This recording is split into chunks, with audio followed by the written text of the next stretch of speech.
Бәріңізге сәлем. Мен сіздерге арнап тауық етінен шашлықтың жасалу жолын түсірген болатынмын. Міндетті түрде видеоны соңына дейін қараңыздар. Ет мұздатқыштан шыққандықтан суға салып қойдық. Орташа көлемді етіп, етімізді тураймыз.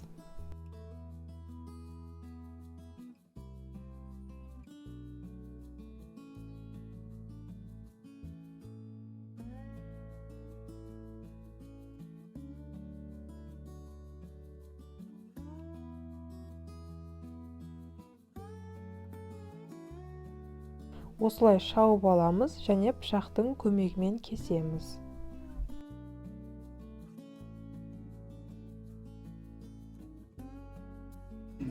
Екіншісі шарағаш қоямыз. Шарағаш.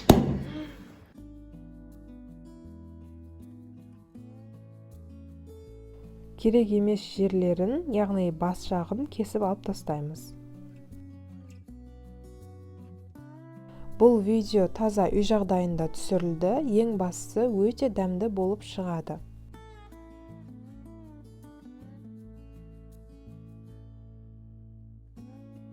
Етті турап біттік, 2 табақ ет болды. Енді дәмдеуіштерді қосамыз, яғни арнайы шашлыкке арналған дәмдеуіш. Біз барлығын көз мөлшерімен қостық, бірақ мен қажетті заттардың барлығын описаниеге жазып қалдыратын боламын.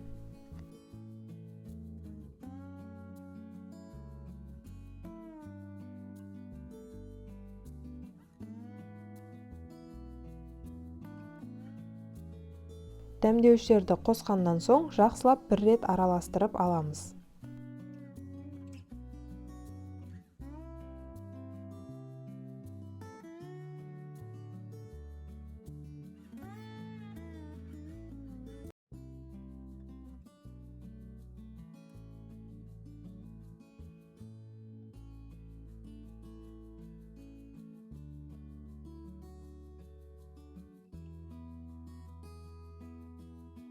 Сосын тағы да дәмдеуіштерді салып, қажетті мөлшерде тұз қосамыз.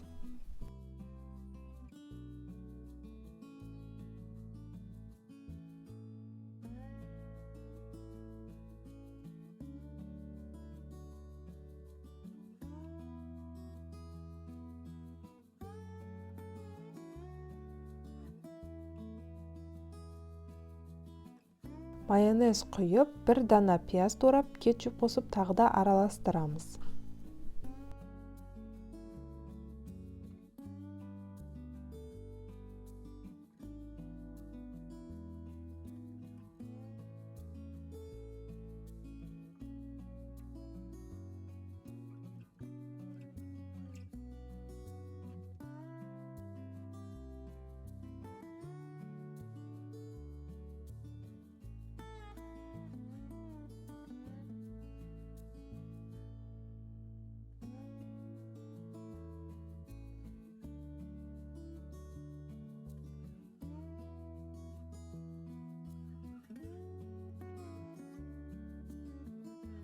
Енді газдалған су құйып араластырып, бетін жауып, шамамен 4-5 сағатқа маринаттауға қоямыз.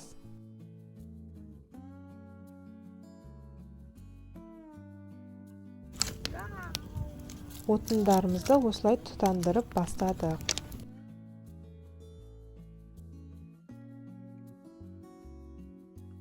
Шашлыктерімізді палочкаға орнатамыз. Әр палочкаға 4 дана еттен саламыз.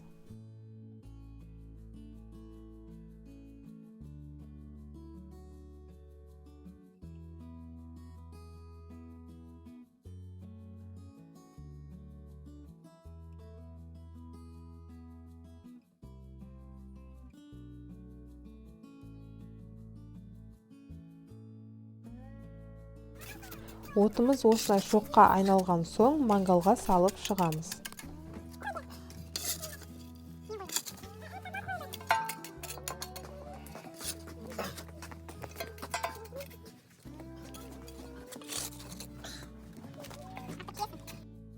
Егер шашлык пісіріп жатқанда шоқ жанып кетсе, сумен өшіруге осылай дайындап қойдық.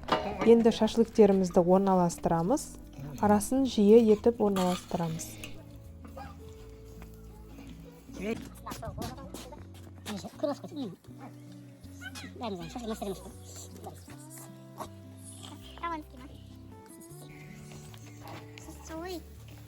Не был или Шашлык.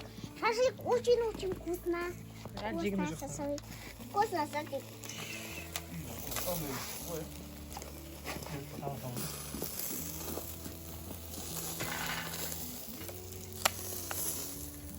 Шоғы сөніп қалмас үшін арасында осылай желпіп тұру керек. Бірінші беті піскенше уксусын дайындаймыз. Пиязды және сарымсақты жұқалап тураймыз. Су құйылған ыдысқа уксус құйып, пияз бен сарымсақты салып, қызыл және қара бұрыш қосып шайқаймыз.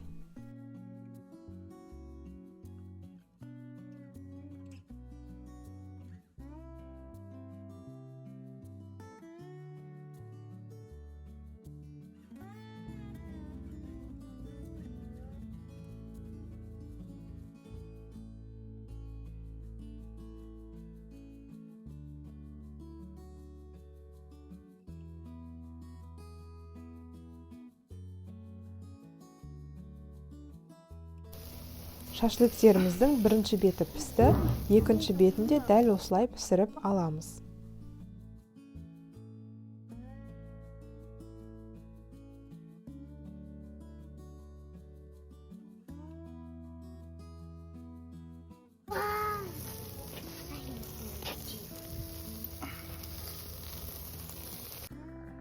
Шашлыктеріміз дайын болды.